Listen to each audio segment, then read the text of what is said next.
Gagawa tayo ng Italian bread. Kailangan natin ng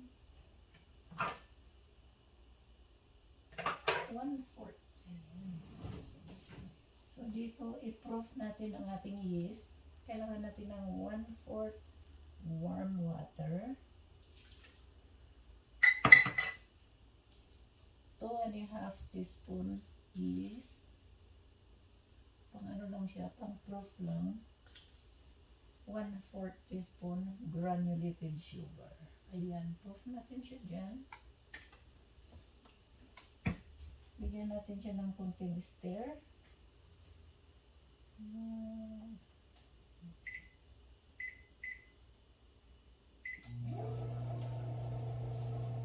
Ayan.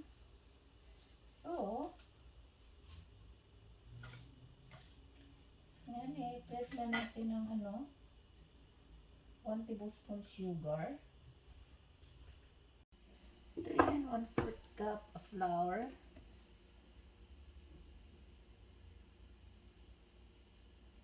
Bread flour ang gamit natin dito.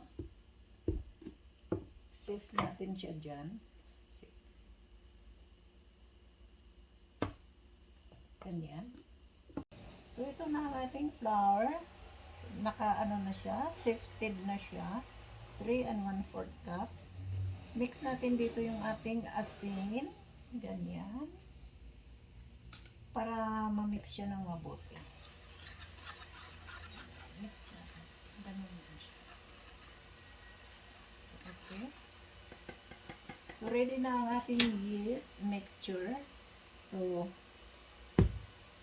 i-add na natin ang ating mga ibang ingredients. So, ayan, mag-add na tayo ng 1 cup warm water. So, naka-proof na ang ating yeast. Add na natin siya dyan. Tapos, mayroon tayo ditong 1/4 cup olive oil.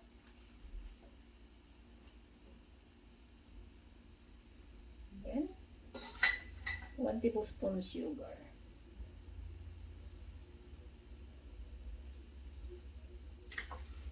And finally, the flour. Hindi natin biglain ilagay ang flour, guys. So, ito natin dalawa muna. Tapos mix.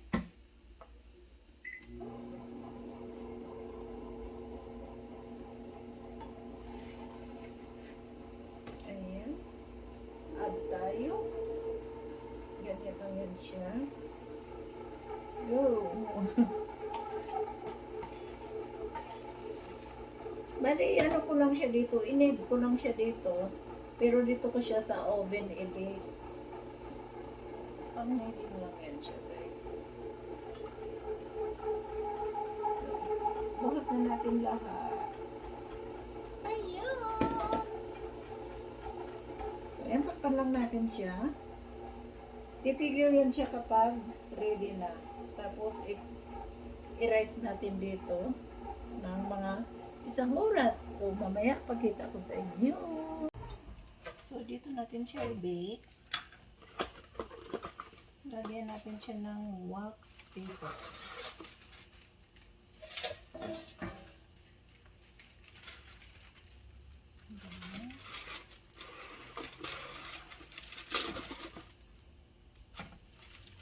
Lagyan natin siya ng olive oil spray para dilikit. Ayan. Saka ng gunting. So, ayan.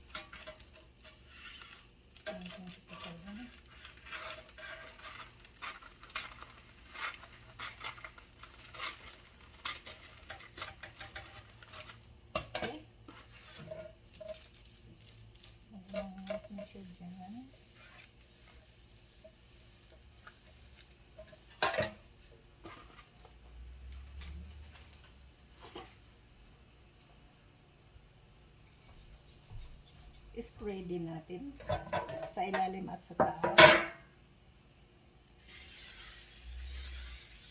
Ganon. Tabi lang natin dyan. At ito na nga, ready na ang ating dough. So,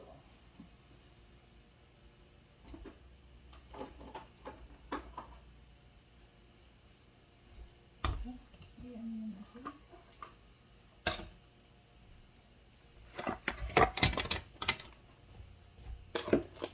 Patayin ng flour para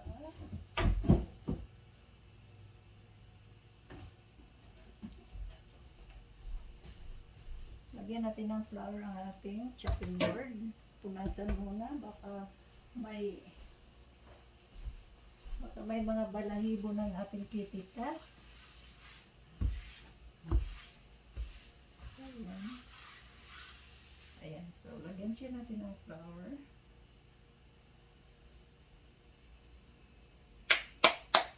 So, ito na ang ating. Ayan. Ayan natin. Ayan natin siya dyan. Tapos, ayan. Iyan na natin siya dito. I-roll na natin siya dito.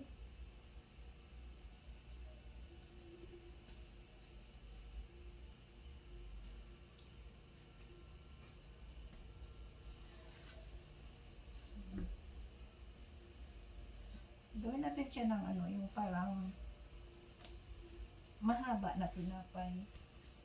Kakamayin lang natin siya, guys. Hindi na natin siya ilagay sa ating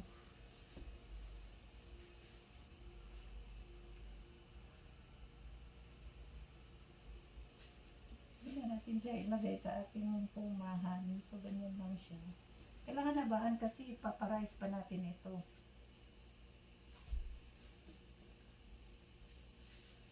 So, I think I'm gonna use roller. Let's see. Bagong ano ko ito. Bagong ko itong style. Pwede na use roller. Habaan natin siya. Ayan.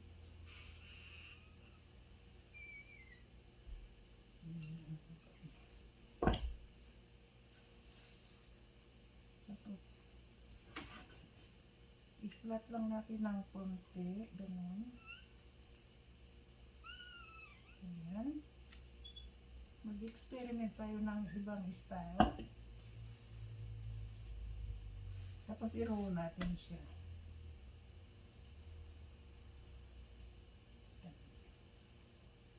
Roll natin siya ng ganyan. So, bali ganyan ang kanyang ganyan. Tapos, i-fold natin yung dulo.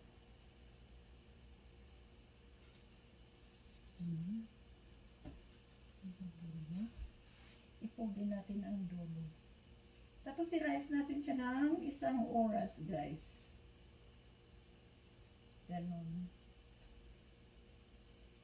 So, ayan. I see you in 1 hour. Ganda na niya, guys. Ganyan lang yan. Lagay natin ito. So, ayan. Ready na ang ating Italian bread. Painit na natin ang ating oven. Ayan, malapit na siya maluto. 5 more minutes. So, ayan. Turn off na natin. Tapos na siya. Let's. Woo!